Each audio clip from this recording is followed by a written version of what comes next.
الحمد لمن تفرد به القدم فكل شيء ما سواه مسبوق بالعدم والصلاة والسلام على سيد العرب والعجم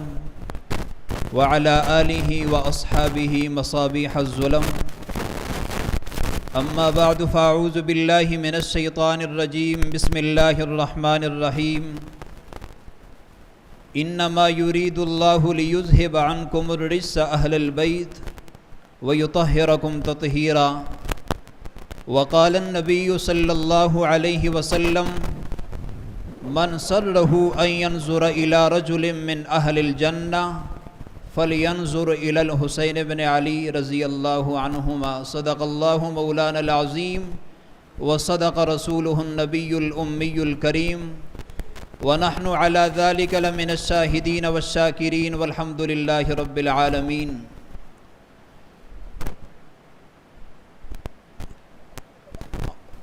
افضل ہے کل جہاں میں گرانہ حسین کا، افضل ہے کل جہاں میں گرانہ حسین کا، نبیوں کے تاجدار ہے نانا حسین کا۔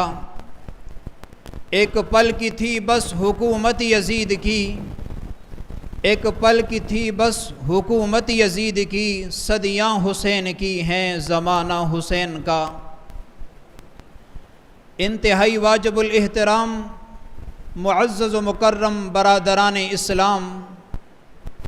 آج میں آپ حضرات کے سامنے حضرت حسین بن علی رضی اللہ عنہما کے فضائل اور مناقب میں سے چند باتیں عرض کروں گا۔ سامعین محترم، حضرت حسین بن علی رضی اللہ تعالی عنہما کے فضائل اور مناقب اور علو مقام کے لیے اتنا ہی کافی ہے کہ آپ صحابی رسول اور نواس رسول ہیں، کہ نبوت کے بعد اس جہاں میں اگر کوئی مقام اور مرتبہ ہے تو وہ مقام صحابیت کا ہے۔ اس لیے کہ مقام صحابیت انتخاب خدا کا نام ہے، جیسے مقام نبوت و رسالت انتخاب خدا کا نام ہے۔ علامہ ابن حجر ہیثمی رحمۃ اللہ علیہ نے اپنی کتاب مجمع الزوائد جلد نمبر 7 صفحہ 199 پر مفسر قرآن حضرت عبداللہ ابن عباس رضی اللہ عنہما کی روایت نقل کی ہے۔ مفسر قرآن حضرت عبداللہ ابن عباس رضی اللہ عنہما قرآن کریم کی آیت سلام علی عبادہ الذین اصطفیٰ کا مصداق بیان کرتے ہوئے فرماتے ہیں، ہم اصحاب محمد صلی اللہ علیہ وسلم اصطفاہم اللہ لنبیہ صلی اللہ علیہ وسلم۔ سامعین محترم، حضرت حسین بن علی رضی اللہ تعالی عنہما خاندان اہل بیت کے چشم و چراغ ہیں۔ آپ کی عزت و منقبت پر کئی ایک فرامین آب وحی سے دھلی زبان نے ارشاد فرمائے ہیں۔ وہ حسین بن علی جس کے بارے میں آقائے کائنات نے فرمایا، حسین منی وانا من حسین، حسین مجھ سے ہے میں حسین سے ہوں، حسین کی محبت مجھ محمد سے محبت ہے اور حسین سے بغض مجھ محمد سے بغض ہے۔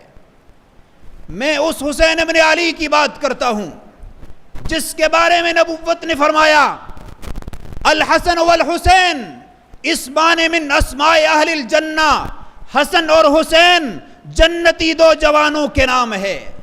میں اس حسین بن علی کی بات کرتا ہوں جس کے بارے میں نبوت کے فرامین میں سے ایک فرمان یہ ہے، الحسن والحسین سیدہ شباب اہل الجنہ۔ میں اس حسین کی بات کرتا ہوں جس کے بارے میں نبوت نے فرمایا، من احب الحسن والحسین فقد احبنی ومن ابغضہما فقد ابغضنی۔ ارے کون حسین؟ وہ حسین جن کا بچپن راکب دوش مصطفیٰ بن کے گزرا، ارے وہ حسین جنہیں لعاب مصطفیٰ کی تحنیک ملی، وہ حسین جن کے کانوں میں حبیب پروردگار عالم کی اذان گونجی، ارے وہ حسین جن کی زندگی کا ہر لمحہ اسوہ رسول سے بھرپور ہے، ارے وہ حسین جن کی حیات طیبہ مسلمانان عالم کے لیے مشعل راہ ہے، ارے وہ حسین دنیا تو درکنار جنت کی بھی زینت ہے۔ امام طبرانی رحمت اللہ علیہ نے معجم اوسط میں لکھا، کنز العمال میں روایت موجود ہے، لما استقر اہل الجنہ، جب اہل جنت جنت میں چلے جائیں گے تو جنت سوال کرے گی، یا رب الیس وعدتنی ان تزیننی برکنین من ارکانک، پروردگار عالم از راہ کرم آپ نے مجھ سے یہ وعدہ نہیں کیا تھا کہ آپ مجھے اپنے 2 رکنوں کے ساتھ مزین کریں گے؟ رب العالمین فرمائیں گے، الم ازین کا بالحسن والحسین، اے جنت کیا میں نے تجھے حسن و حسین جیسے 2 پھولوں سے نہیں مزین کیا؟ تو فما ستل جنت میسن کما یمیس العروس، کہ جنت دلہن کی طرح فخر اور ناز کرے گی۔ میں اس حسین بن علی کی بات کرتا ہوں جس کے بارے میں نبوت نے فرمایا، جس کے بارے میں صحابی رسول حضرت عمر بن عاص جب بیت اللہ کے سائے میں بیٹھے تھے، دور سے آتے ہوئے حسین بن علی کو دیکھا تو فرمانے لگے، ھذا احب اہل الارض الی اہل السماء اليوم۔ میں آخر میں اتنا ہی کہوں گا، یہی کرشمہ ہے سچ کا واصف، یہی کرامت ہے کربلا کی، شہید کر کے یزید فانی، شہید ہو کر حسین باقی۔ وآخر دعوانا